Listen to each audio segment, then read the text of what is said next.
Let us pray in the name of the Father, and of the Son, and of the Holy Spirit. Amen.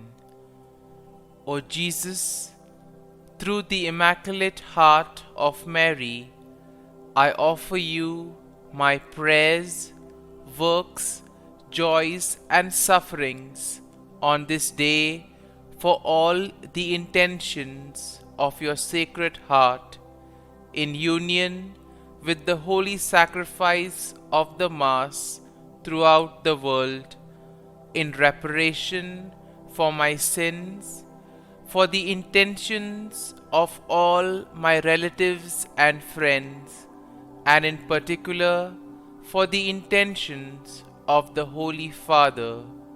Amen. Here are the intentions of the Holy Father for the month of December. Volunteer not-for-profit organizations. We pray that volunteer non-profit organizations committed to human development find people dedicated to the common good and ceaselessly seek out new paths to international cooperation. Our Father, who art in heaven, hallowed be thy name. Thy kingdom come, thy will be done, on earth as it is in heaven. Give us this day our daily bread, and forgive us our trespasses, as we forgive those who trespass against us. And lead us not into temptation, but deliver us from evil. Amen. Hail Mary, full of grace, the Lord is with you. Blessed are you amongst women, and blessed is the fruit of thy womb, Jesus. Holy Mary, Mother of God, pray for us sinners, now and at the hour of our death. Amen. Glory be to the Father, and to the Son, and to the Holy Spirit, as it was in the beginning, is now, and ever shall be, world without end. Amen. My dear friends, the Word of God welcomes us this morning as we spend time with Jesus, as we meditate on the Psalm, as we sit in the presence of the Lord, and as we share with the Lord all our thoughts, all our difficulties, all that worries us, all that troubles us. Let us ask the Lord for the grace that we may be open to listen to whatever He has to tell us, that we may be able to have our faith and trust in Him, that we may place ourselves in His hands, and that we may allow Him to move our will, that we may allow Him to direct our lives, so that whatever we may do, it may be for the greater glory and for the greater good. And now, my dear friends, let us close our eyes at this moment and let us thank the Lord for all that He has done for us in our lives. Let us first and foremost begin with life itself. Let us thank the Lord for the gift of life, for the gift of opportunities that He has given us in our lives.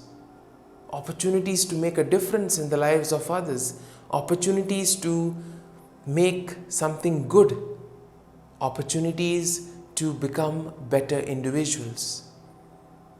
And let us also thank the Lord for giving us this day, for allowing us to spend this time with Him. We thank the Lord for giving us this day in which we may do many activities. A day wherein we may touch the lives of others, we may make a difference in their lives. Or a day that we may use in order to complete some incomplete work. And therefore, let us ask the Lord to be with us, to guide our every action, thought and words today, so that whatever we do, it may be able to radiate His love, peace, joy and mercy to the world around us.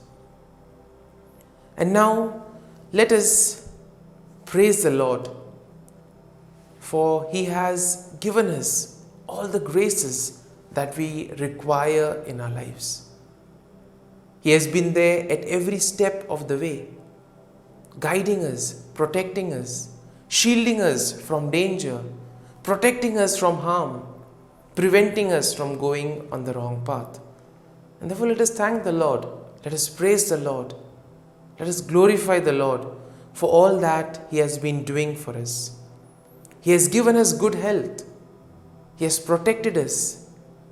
He has also given us His love, grace and mercy. And for all this, Lord, we want to thank You. Lord, You have also given Your Son, Jesus Christ, who has redeemed us, who has saved us from eternal damnation. And He has given us a new lease of life. And therefore, Lord, we ask You to give us the grace that we may be able to use this new opportunity, this second chance, to change our lives and make it better for ourselves and for others. And now, let us praise the Lord and thank Him for the gift of many individuals in our lives who have played an important part. People who have guided us, people who have molded us. It could be our friends, it could be our family members, relatives or near and dear ones. They have indeed been instrumental in who we are. And therefore, Lord, we thank You for their presence in our lives and for all that they have done for us. And now, my dear friends, let us reflect on Psalm 32. And let us try to see what today's psalm is trying to tell us. And let us meditate on this psalm and allow the psalm to take root in us. The psalm begins by saying, "Happy are those whose transgression is forgiven, whose sin is covered.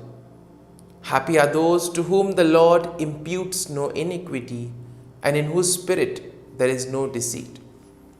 And therefore we see that one of the keys to happiness is living an original life.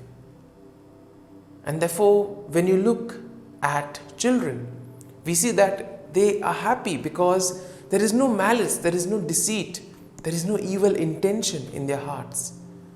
Because when we harbor evil intentions, when we harbor ill feelings in our heart, we are constantly thinking about it and we are constantly thinking about how to get even with the other. And as a result of this, we tend to lose the happiness, we tend to lose the peace of mind. And that is why we see that the psalm tells us that those who are happy are ones whose sins are forgiven and those who have pure hearts, who have pure intentions. The psalm continues, "While I keep silence, my body wasted away through my groaning all day long. For day and night your hand was heavy upon me, my strength was dried up as by the heat of summer." Now this is what happens when we keep on harboring these ill feelings in our hearts and in our minds. We become like plants in the heat of the summer, drained out, without peace of mind, without happiness.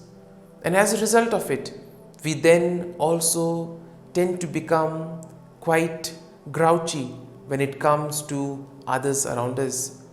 We may not interact with them in a particular proper manner.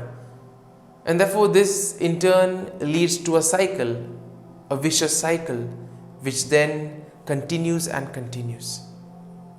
The psalm says, "Then I acknowledged my sin to You and did not hide my iniquity. I said, I will confess my transgressions to the Lord, and You forgave the guilt of my sin." This is the most important step in life. First and foremost, we need to acknowledge our sins. We need to take responsibility for the bad things that we have done. Only then, when we take responsibility, that we will be able to, in a way, ask for forgiveness. And therefore, this first step is very important, but is also the most difficult one. And we see that the Lord is always there with arms wide open to accept us.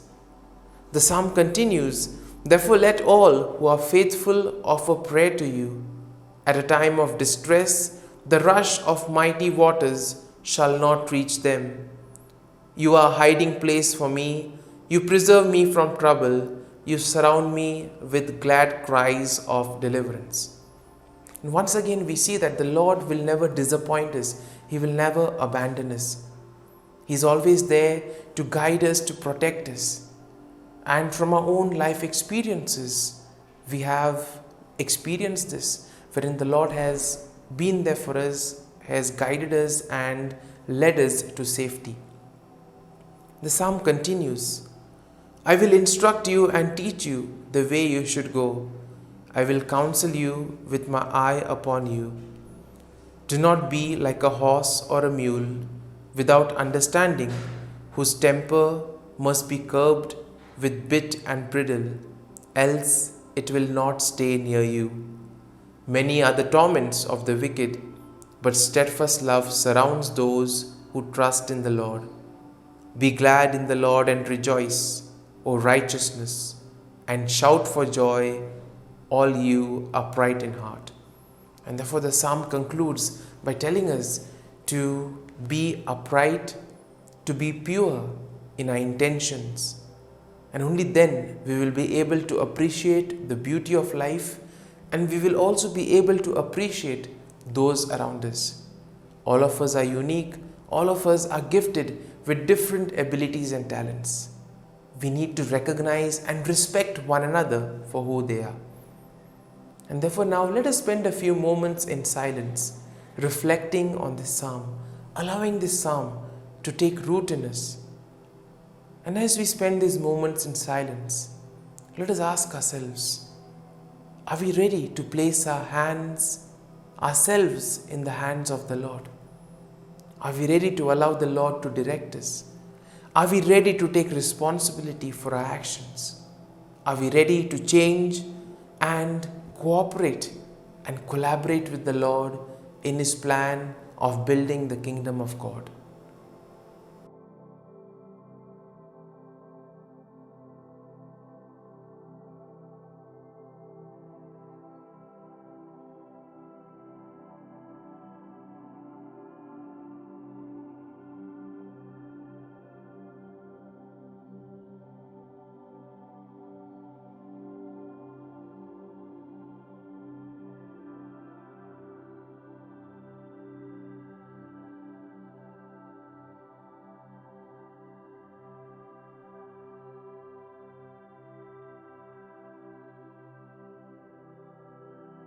Pray to Saint Michael the Archangel for protection.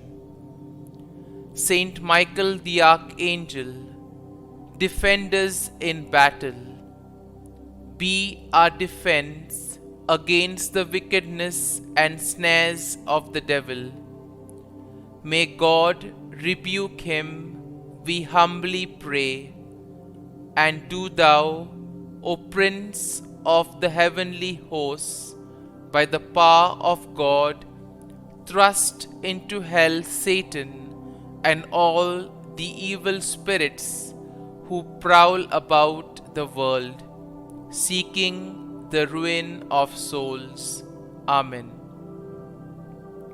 Act of Adoration. O Sacrament most holy, O Sacrament divine, all praise and all thanksgiving be every moment thine. Saint Gertrude, prayer for souls in purgatory. Eternal Father, I offer Thee the most precious blood of Thy divine Son, Jesus, in union with the masses said throughout the world today, for all the holy souls in purgatory, for sinners everywhere, for sinners in the universal church, those in my own home and within my family. Amen. May the divine assistance remain always with us, and may the souls of the faithful departed through the mercy of God rest in peace. Amen. Glory be to the Father, and to the Son, and to the Holy Spirit, as it was in the beginning, is now, and ever shall be, world without end. Amen.